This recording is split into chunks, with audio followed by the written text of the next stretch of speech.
Şimdi kullanmıyoruz. Hani Kenan denen herifin karakola girerken çıkarken kendi muhabirlerimize görüntülerini çektirmemize rağmen şu an kullanmıyoruz. Ben anlamıyorum gerçekten. Ben çıkarsın bir şey. Bir zamandan sonra katlanamıyorum. Emredersiniz efendim.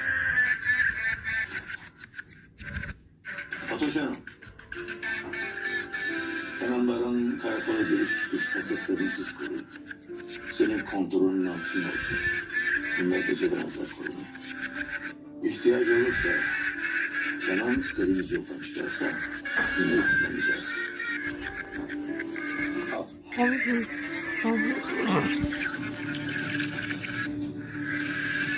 Alsana.